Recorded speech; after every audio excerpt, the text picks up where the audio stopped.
kinabuhi. Juan Kapitulo 6, versikulo 35. Si Jesus miingon kanila, "Ako mao ang pan nga naghatag sa kinabuhi. Ang muari kanako dili nagayod gutomon, ug ang mutuo kanako dili nagayod uhawon." Pan sa kinabuhi. Maglikon unta sa mong pagtuo, ug gagaka kami sa pagtuman sa imong mahal nga kasuguan. Pinumana kaninyo Santos ng Ebanghelyo sumala ni San Lucas.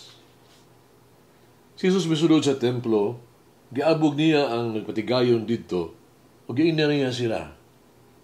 Nisulat sa kasulatan nga ang Diyos nag-ingon, "Ang akong balay tagon nga balay alampuanan.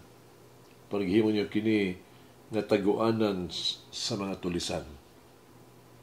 Si Jesus nagtudlo dito sa templo sa matag adlaw. Ug daghan nga dagkuan sa mga pare o matutudlo sa balaod o sa mga pangulo sa mga tao boto patay kaniya para wala sila makahimo tungod kay ang tanang tao nagpadayon man pagpamati sa tanan niya gisulti. Ang Ebanghelyo sa Ginoo. Pasalamati ang Ginoo kay siya maayo. Ang iyang gugma mulungtad hangtod sa kahangturan. Pasalamati ang Diyos sa tanang mga Diyos. Ang iyang gugma malungtaron. Pasalamati ang Ginoo sa mga Ginoo. Ang iyang gugma balungtaron.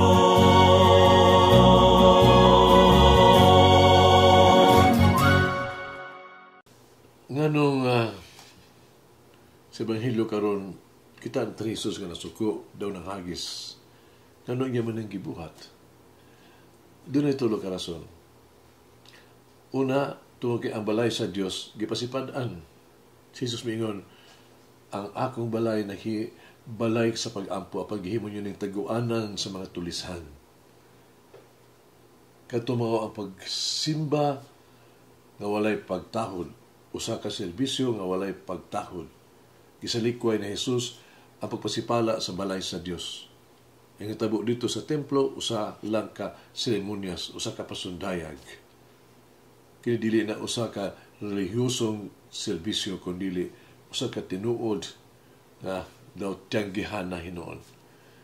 So, Jesus na kumatuod, akong balay na himong balay kini sa pag-ampo.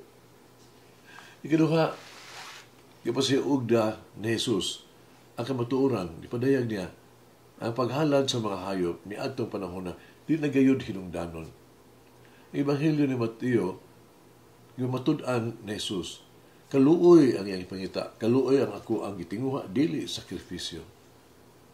Ginuan ni Jesus ang templo sa maligyag mga mananap nga ihalad.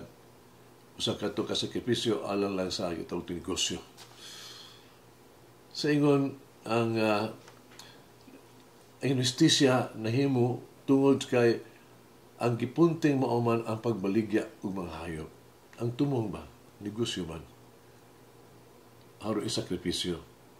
Karon bisan unsa ang atong ihatag o itanyag, atong hinumduman nga dili ang kantidad ang importante, ni ang gasto ang importante, kundi ang gugma nga atong ibutang niini.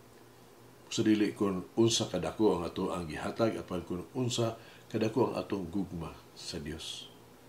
Dili kini sa gidak-on sa gasa, kundi sa to ang pagsakripisyo gyud ba sa kaugalingon. Ikatulo, gusto ni Jesus nga ipakita nga ang Dios dili lamang makaplagan sa templo. Ang pagtuo sa mga Hudiyo nga ang templo mao ra gyud ang puloy-anan daas sa Dios dinhi sa yuta. Kitudloan sila ni Jesus nga ang pagsulod sa presensya sa Dios dili pinaagi lang sa templo ang iyang puloy-anan, kundi pinaagi sa mga halal sa templo, kundi pinaagi sa kinaiya sa tuang kasing-kasing. Ang Dios di lamang kaplagan diha sa templo.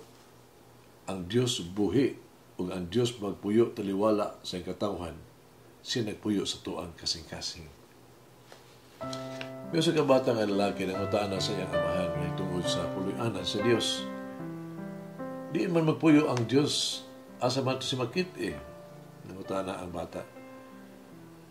Isugod siya sa iyang amahan pag-adto sa pagkuhag tubig dito sa atabay.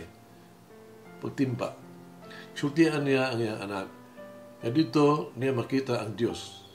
Kasi gibuhat sa bata, gisulta siya ang amahan kaniya.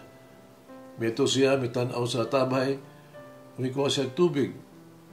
O siya pagpauli, isultian niya ang amahan, wala niya makita ang Diyos. Ibutan na siya sa amahan. Kung sa may iyang nakita dito sa tubig, mingon siya, nakita rin ako akong kaugalingon.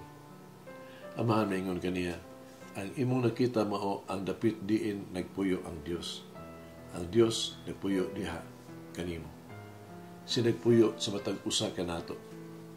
Magpatan-ong bata, ang bata dahil nakasabot kung asa na magpuyo ang Ginoo. Hakit sa kinabuhi, unsa ang mga butang nga atong sa atong kinabuhi, kailangan nato yung limpyuhan. Buhay ba ang Diyos sa ito ang kinabuhi? Ang Diyos ba ang nagpuyo sa ito ang magkasing-kasing? Maghampo kita.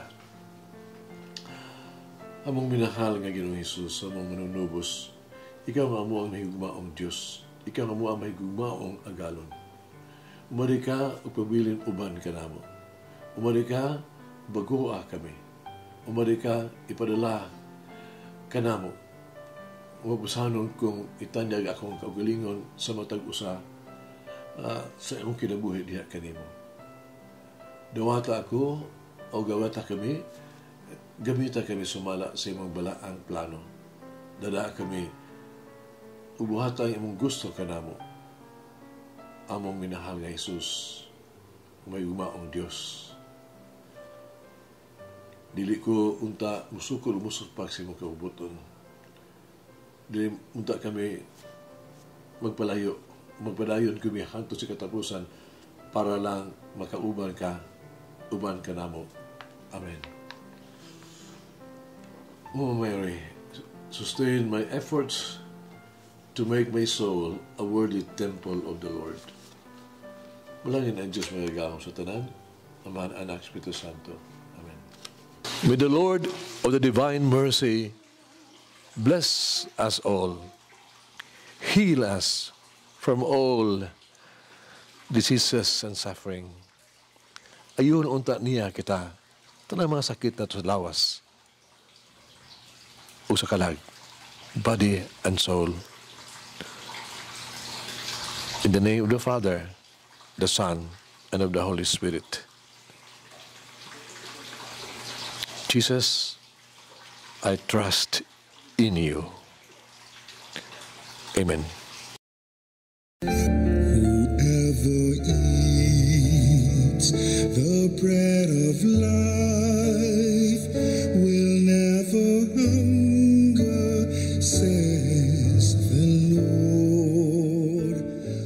Kay galaan inyong nabati ang pagpaambit ug hamubong pamalandong sa pulong sa Dios pinaagi sa tulumanon pan sa kinabuhi nga gidumala ni Monsignor Daddy Silva. Hangtod na usab sa sunod higayon, daghang salamat. The bread of life.